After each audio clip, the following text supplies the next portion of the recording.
جبکہ موجودہ حالات میں اس کی ضرورت ہے کہ یہ امداد نظر آئے اور وہ افغان عوام کو معلوم ہو کہ ان کی بحالی اور تعمیر نو میں ان کے پاکستانی بھائی بھی پوری طرح شریک ہیں۔ مولانا شمس الدین حقیار نے بتایا کہ بیرونی ممالک سے آنے والی NGOز کو افغان حکومت کے ساتھ باقاعدہ معاہدہ کرنا پڑتا ہے کہ وہ افغانستان کی حدود میں امارت اسلامی افغانستان کے قوانین کا پوری طرح احترام کریں گی، اور اگر ان کا کوئی کارندہ افغانستان میں کسی جرم کا ارتکاب کرے گا تو اسے اس ملک کے قوانین کے تحت سزا دی جائے گی۔ اس معاہدے کے تحت NGOز افغانستان میں کام کر رہی ہیں اور ہم ان کی سرگرمیوں کی پوری طرح نگرانی کرتے ہیں۔ افغانستان میں کام کرنے والی غیر ملکی NGOز کے بارے میں چند شکایات سننے میں آ رہی ہیں۔ ایک یہ کہ طالبان حکومت نے سابقہ دور کے جن کمیونسٹ افسران اور اہلکاروں کو ملازمت سے فارغ کیا تھا ان میں سے بیشتر NGOز میں کھپ گئے ہیں، اور یوں محسوس ہوتا ہے کہ یہ NGOز ان افراد کو کھپانے میں خصوصی دلچسپی رکھتی ہیں، جس کی وجہ سے بہت سی NGOز کابل حکومت کے سابق کمیونسٹ اہلکاروں کی پناہ گاہیں بلکہ کمی گاہیں بن گئی ہیں۔ دوسری شکایت یہ ہے کہ ان NGOز میں بین الاقوامی اداروں کے انتظامی اور غیر ترقیاتی اخراجات کا تناسب بہت زیادہ ہے، یعنی ان کے فراہم کردہ فنڈز میں سے افغان عوام کی ضروریات پر رقم کم خرچ ہوتی ہے، اور ان اداروں کے اپنے دفاتر، عملے کی تنخواہوں، آمد و رفت اور دیگر ضروریات پر اس سے کہیں زیادہ رقوم خرچ ہو جاتی ہیں۔ مثلاً سہیل فاروقی صاحب نے بتایا کہ افغانستان کے لیے اقوام متحدہ کا سالانہ فنڈ $200 ملین ہے، مگر اس کا 80% انتظامی اخراجات پر لگ جاتا ہے اور صرف 20% رقم افغان عوام کی فلاح و بہبود پر خرچ ہو پاتی ہے۔ پھر یہ شکایت بھی سننے میں آئی ہے کہ بعض NGOز عوام کو امداد دینے سے زیادہ امداد دینے کے عمل کو فلمانے اور ان کی ویڈیو تیار کرنے میں دلچسپی رکھتی ہیں۔ اس سلسلے میں بطور مثال بتایا گیا کہ ایک بستی میں خواتین میں روٹیاں تقسیم کرنے کا اعلان کیا گیا، مگر پہلی بار عورتیں مطلوبہ تعداد میں نہیں آئیں تو ان کو روٹی نہیں ملی۔ دوسری بار اعلان کیا گیا اور جب خاصی تعداد میں خواتین جمع ہو گئیں تو پہلے ان کی ویڈیو بنائی گئی اور پھر روٹیاں تقسیم کی گئیں، حالانکہ ویڈیو بنانا افغانستان میں منع ہے اور افغان قوانین کی خلاف ورزی کے ضمن میں آتا ہے۔ دوسری طرف طالبان حکومت کی صورتحال یہ ہے کہ خشک سالی، بین الاقوامی پابندیوں اور مسلسل حالت جنگ کی سہ طرفہ مشکلات کے باوجود عام اشیاء صرف پر ٹیکس لگانے سے گریز کیا جاتا ہے تاکہ عام شہریوں کو ضرورت کی چیزیں سستے داموں ملتی رہیں، جبکہ وزراء اور افسران معمولی تنخواہوں پر گزارا کر رہے ہیں۔ حتیٰ کہ بعض وفاقی وزراء تک کی تنخواہیں پاکستانی کرنسی کے حساب سے 2000 روپے سے زیادہ نہیں بنتی۔ یہی وجہ ہے کہ عین حالت جنگ میں بھی کابل میں آٹے کی 80 کلو کی بوری 700 روپے میں، چینی 12 روپے کلو، گھی کا بڑا کنستر 500 روپے، پیٹرول 18 روپے لیٹر اور بکرے کا گوشت 40 روپے فی کلو کے حساب سے مل رہا تھا۔ اور جو گاڑی بھاری بھرکم کسٹم ڈیوٹی کے باعث پاکستان میں 3-3.25 لاکھ کی ملتی ہے، افغانستان میں برائے نام کسٹم ڈیوٹی کی وجہ سے 1 لاکھ روپے میں مل جاتی ہے۔ اور اس کی وجہ صرف یہ ہے کہ طالبان حکومت نے خود قناعت اور کفایت شعاری کو اختیار کرتے ہوئے اپنے عوام کو ٹیکسوں کے غیر ضروری بوجھ سے بچایا ہوا ہے، مگر طالبان حکومت کے بس میں صرف یہی ہے کہ وہ اپنے اخراجات کو کم سے کم کر کے عوام کو سہولت پہنچانے کی کوشش کریں۔ اس کے علاوہ جن کاموں کے لیے فنڈز کی ضرورت ہے ان کو پورا کرنا ان کے اختیار سے باہر ہے۔ مثلاً سڑکوں کی حالت انتہائی ناگفتہ ہے، خصوصاً پشاور سے کابل جانے والا روڈ جو بہت زیادہ اہمیت رکھتا ہے پوری طرح ٹوٹ پھوٹ کا شکار ہے، اور ان سڑکوں وغیرہ کی تعمیر کے لیے طالبان حکومت کے پاس مطلوبہ فنڈز موجود نہیں ہیں، جبکہ بین الاقوامی ادارے امداد اور تعاون کے لیے جو شرائط عائد کر رہے ہیں ان کو پورا کرنا طالبان حکومت کے لیے ممکن ہی نہیں۔ جبکہ بین الاقوامی ادارے امداد اور تعاون کے لیے جو شرائط عائد کرتے ہیں ان میں سب سے بڑی شرط یہ ہے کہ طالبان حکومت اقوام متحدہ کے چارٹر اور انسانی حقوق کے مغربی فلسفے کو قبول کر کے شرعی قوانین کے عملی نفاذ سے دستبردار ہو جائے۔ ظاہر بات ہے کہ ایسا کرنے سے تو طالبان کے وجود اور ان کے اقتدار کا جواز ہی ختم ہو جائے گا۔ ان حالات میں افغانستان کے عوام اور طالبان حکومت کی مشکلات اور مسائل اور ضروریات کو سمجھنا اور ان کا حقیقت پسندانہ جائزہ لیتے ہوئے افغان عوام کی بحالی اور افغانستان کی تعمیر نو میں ان سے تعاون کرنا نہ صرف دنیا بھر کی مسلم حکومتوں کی ذمہ داری ہے بلکہ اسلامی رفاعی اداروں، مسلم NGOز اور اصحاب خیر کا بھی فرض بنتا ہے کہ وہ آگے بڑھیں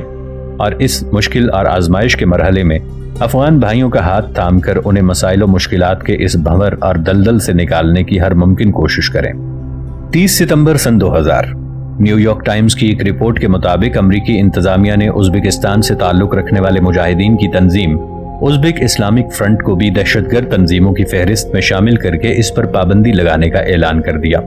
رپورٹ میں امریکی محکمہ خارجہ کے شعبہ انسداد دہشت گردی کے کوارڈینیٹر مائیکل شیہان کے حوالے سے بتایا گیا کہ عام طور پر دہشت گرد تنظیموں کی فہرست پر 2 سال کے بعد نظر ثانی ہوتی ہے اور کسی نئی تنظیم کو اس موقع پر فہرست میں شامل کیا جاتا ہے، لیکن ازبک مجاہدین کی اس تنظیم کی سرگرمیوں کے پیش نظر 2 سال کی اس مدت کے دوران ہی روٹین سے ہٹ کر اسے فہرست میں شامل کرنے کا فیصلہ کیا گیا، جس سے امریکہ کے نزدیک دہشت گرد تنظیموں کی تعداد اب 29 ہو گئی۔ ازبکستان وسطی ایشیا کے ان ممالک میں سے ہے جو سوویت یونین کے بکھرنے کے بعد آزاد ہوئے ہیں اور غالب مسلم اکثریت کے ممالک ہیں۔ ناظرین، آگے بڑھنے سے پہلے کامنٹ سیکشن میں ہمیں اپنی آراء سے ضرور آگاہ کیجیے گا کہ آپ کو ہماری یہ سیریز کیسی لگ رہی ہے۔ آئندہ آنے والی اقساط سے باخبر رہنے کے لیے ہمارے چینل کو سبسکرائب کر لیں اور ساتھ موجود بیل آئیکن کو ضرور کلک کر لیں۔ شکریہ۔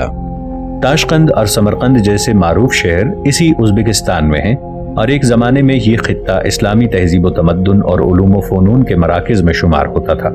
مگر روس میں کمیونسٹ انقلاب کے بعد یہ علاقہ بھی کمیونزم کے زیر تسلط آ گیا اور اسلامی تہذیب و تمدن اور علوم و اقدار کی روایات قصہ پارینہ بن کر رہ گئیں۔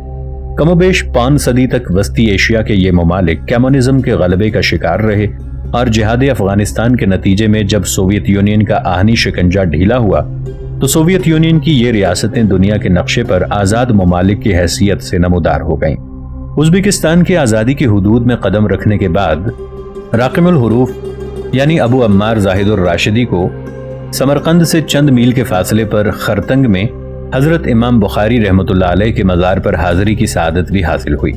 یہ چند سال پہلے کی بات ہے جب وہاں بند مساجد دوبارہ کھل رہی تھیں اور اسلامی روایات اور اقدار کا ایک بار پھر احیاء ہو رہا تھا۔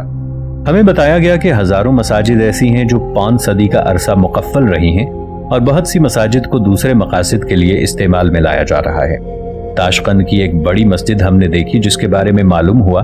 کہ 40 سال تک یہ مسجد سیمنٹ کے گودام کے طور پر استعمال ہوتی رہی۔ سمرقند کی مرکزی جامع مسجد میں بھی حاضری ہوئی جس کے بارے میں بتایا گیا کہ اس مسجد کا مین ہال تقریباً نصف صدی تک سینما ہال بنا رہا۔ عام زندگی میں نماز وغیرہ عبادات کا اظہار ممکن نہیں تھا، کچھ لوگ چوری چھپے پڑھتے تھے۔ ایک عالم دین نے بتایا کہ ملازمت سے دوپہر کے وقفے کے دوران وہ کھانے کے لیے گھر آتے تو ظہر کی نماز اس کیفیت سے پڑھتے کہ ایک شخص دروازے پر پہرا دیتا تھا تاکہ کسی کے دیکھنے کا خطرہ محسوس ہو تو وہ نماز پڑھنے والے کو نماز توڑنے کا اشارہ کر سکے۔ قرآن کریم کا چھاپنا اور پڑھنا شجر ممنوع تھا، حتیٰ کہ آزادی کا پرچم لہرائے جانے کے بعد وہاں کے مسلمانوں کا باقی دنیا کے مسلمانوں سے سب سے بڑا تقاضا یہ تھا کہ انہیں قرآن کریم کے جس قدر نسخے مہیا کیے جا سکیں کیے جائیں۔ چنانچہ سعودی عرب اور مصر کی حکومتوں اور پاکستان کے دینی اداروں نے کروڑوں کی تعداد میں قرآن کریم چھپوا کر ان ممالک میں تقسیم کرائے، لیکن ان ممالک کی بدقسمتی یہ رہی کہ آزادی کا لیبل چسپاں ہونے کے باوجود ان ریاستوں میں حکومتی ڈھانچے، ریاستی نظام اور حکمران کلاس میں کوئی تبدیلی نہیں آئی اور آزادی کے منتظم اور رکھوالے بھی وہی قرار پائے جو آزادی سے قبل کمیونسٹ نظام کو چلانے کے ذمہ دار تھے اور چلاتے آ رہے تھے۔ اس طرح وسطی ایشیا کے مسلمانوں کے ساتھ بھی وہی ٹریجڈی ہوئی جس کا اس سے قبل ہم جنوبی ایشیا کے مسلمان شکار ہو چکے ہیں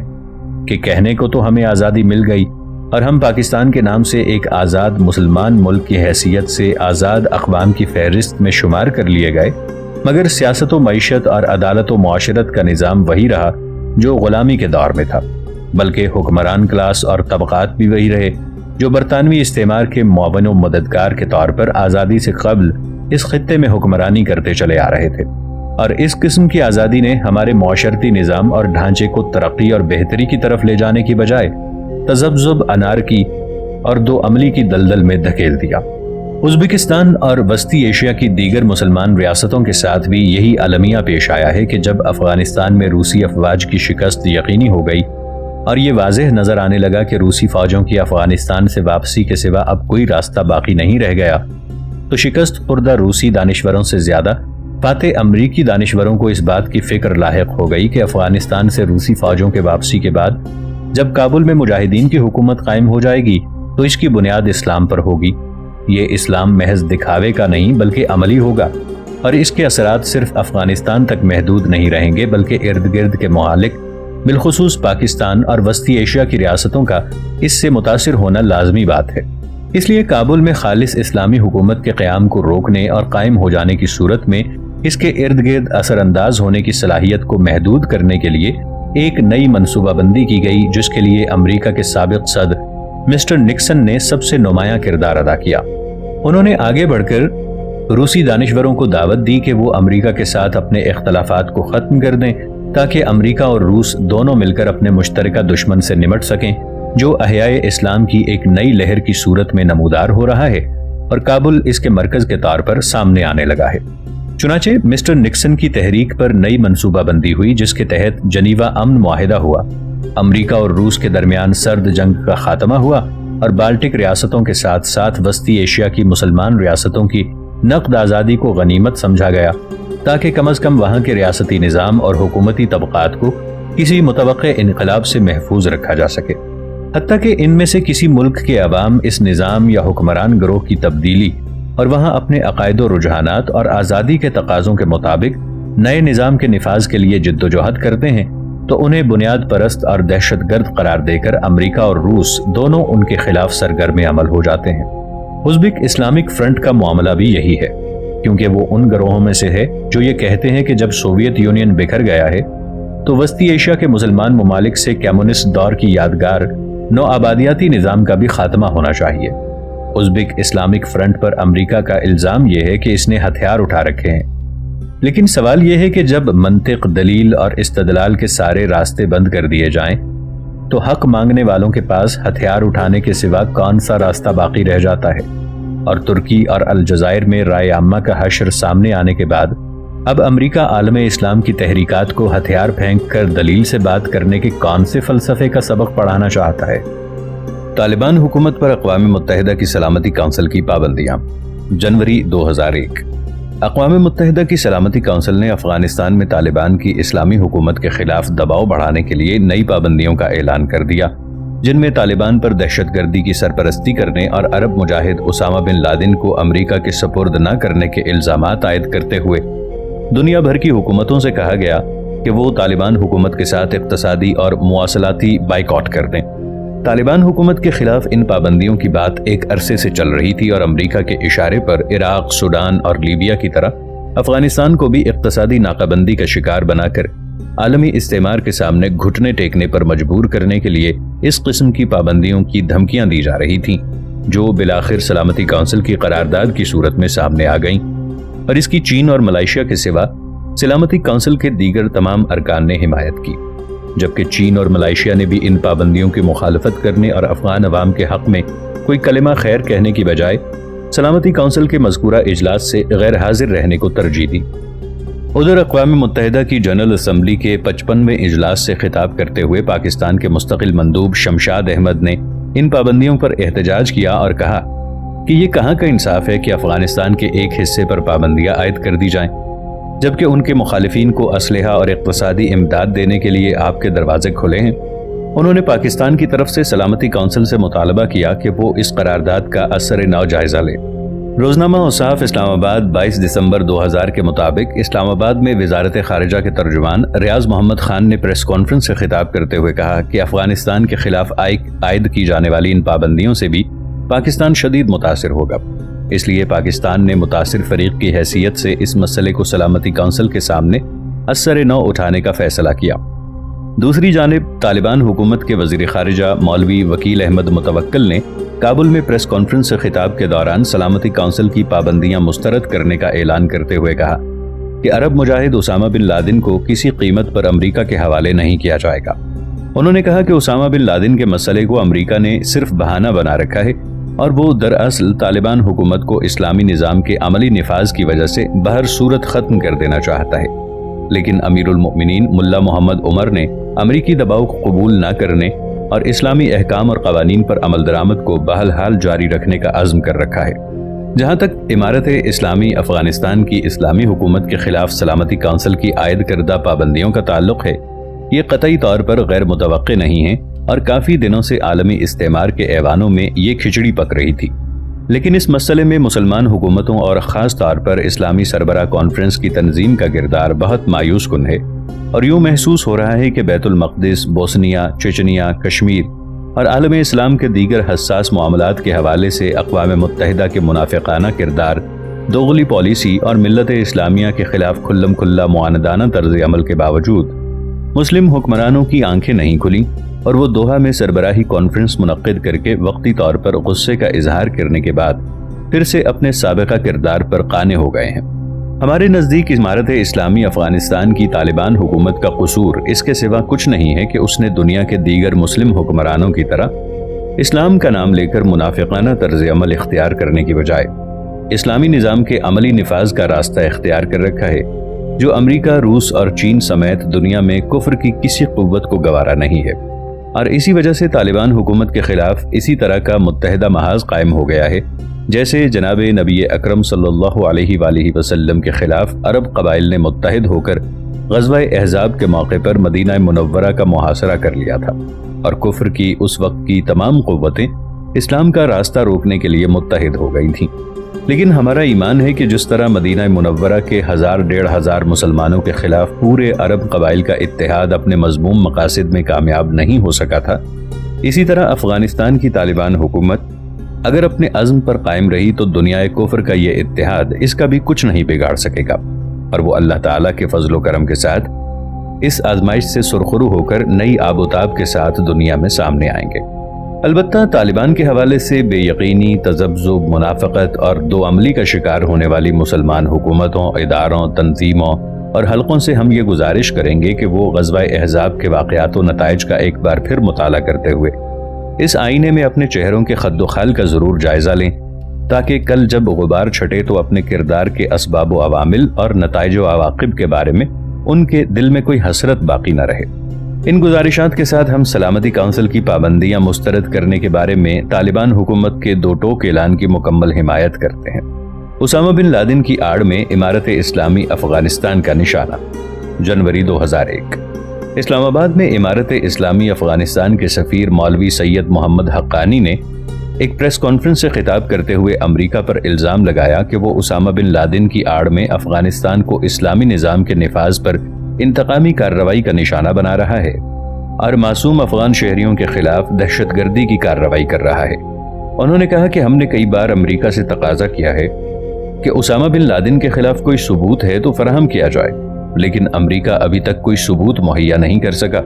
اور یک طرفہ پروپیگنڈے کے زور سے عالمی رائے عامہ کو دھوکہ دینے کی کوشش کر رہا ہے۔ افغانستان ان دنوں امریکہ اور اس کے ایما پر اقوام متحدہ کی طرف سے عائد کی جانے والی اقتصادی پابندیوں کے حصار میں ہے۔ عراق، سوڈان اور لیبیا کے بعد امریکہ نے اب افغانستان کے عوام کو اپنی معاندانہ انتقامی کارروائیوں کے لیے چن لیا ہے۔ ان ممالک کا قصور یہ ہے کہ وہ دنیا میں امریکہ کی واحد چودراہٹ کو تسلیم کرنے اور ہر معاملے میں اس کی ہاں میں ہاں ملانے کے لیے تیار نہیں ہے۔ غامدی صاحب کا فلسفہ جہاد۔ محترم جاوید احمد غامدی صاحب کو مختلف جہادی گروپوں کی طرف سے جہاد کے نام پر مسلح سرگرمیوں پر اشکال ہے اور وہ ان کے اس عمل کو جہاد تسلیم کرنے کے لیے تیار نہیں ہیں۔ ان کا ارشاد ہے کہ جہاد کا اعلان صرف ایک مسلم حکومت ہی کر سکتی ہے، اس کے سوا کسی اور کو جہاد کا اعلان کرنے کا حق حاصل نہیں ہے، مگر ہمیں ان کے اس ارشاد سے اتفاق نہیں ہے، اس لیے کہ جہاد کی مختلف عملی صورتیں اور درجات ہیں اور ہر ایک کا حکم الگ الگ ہے۔ اس میں کوئی شبہ نہیں کہ کسی ملک یا قوم کے خلاف جہاد کا اعلان اسی صورت میں ہو سکتا ہے جب ایک اسلامی یا کم از کم مسلمان حکومت اس کا اعلان کرے، لیکن جب کسی مسلم آبادی پر کفار کی یلغار ہو جائے اور کفار کے غلبے کی وجہ سے مسلمان حکومت کا وجود ختم ہو جائے یا وہ بالکل بے بس دکھائی دینے لگے، تو غاصب اور حملہ آور قوت کے خلاف جہاد کے اعلان کے لیے پہلے حکومت کا قیام ضروری نہیں ہوگا اور نہ ہی عملاً ایسا ممکن ہوتا ہے، کیونکہ اگر ایسے مرحلے میں مسلمانوں کی اپنی حکومت کا قیام قابل عمل ہوگا تو کافروں کی یلغار اور تسلط ہی بے مقصد ہو کر رہ جاتا ہے۔ یہ صورت پیدا ہی اس وقت ہوتی ہے جب مسلمانوں کی حکومت کفار کے غلبے اور تسلط کی وجہ سے ختم ہو جائے، بے بس ہو جائے یا اسی کافر قوت کے ہاتھوں کٹ پتلی بن کر رہ جائے۔ سوال یہ ہے کہ ایسے حالات میں کیا کیا جائے؟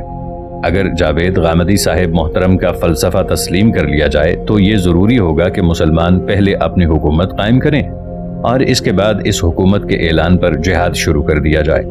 لیکن پھر یہ سوال اٹھ کھڑا ہوگا کہ جب مسلمانوں نے اپنی حکومت بحال کر لی ہے تو اب جہاد کے اعلان کی ضرورت ہی کیا باقی رہ گئی ہے؟ کیونکہ جہاد کا مقصد تو کافروں کا تسلط ختم کر کے مسلمانوں کا اقتدار بحال کرنا ہے، اور جب وہ کام جہاد کے بغیر ہی ہو گیا ہے تو جہاد کے اعلان کا کون سا جواز باقی رہ جاتا ہے؟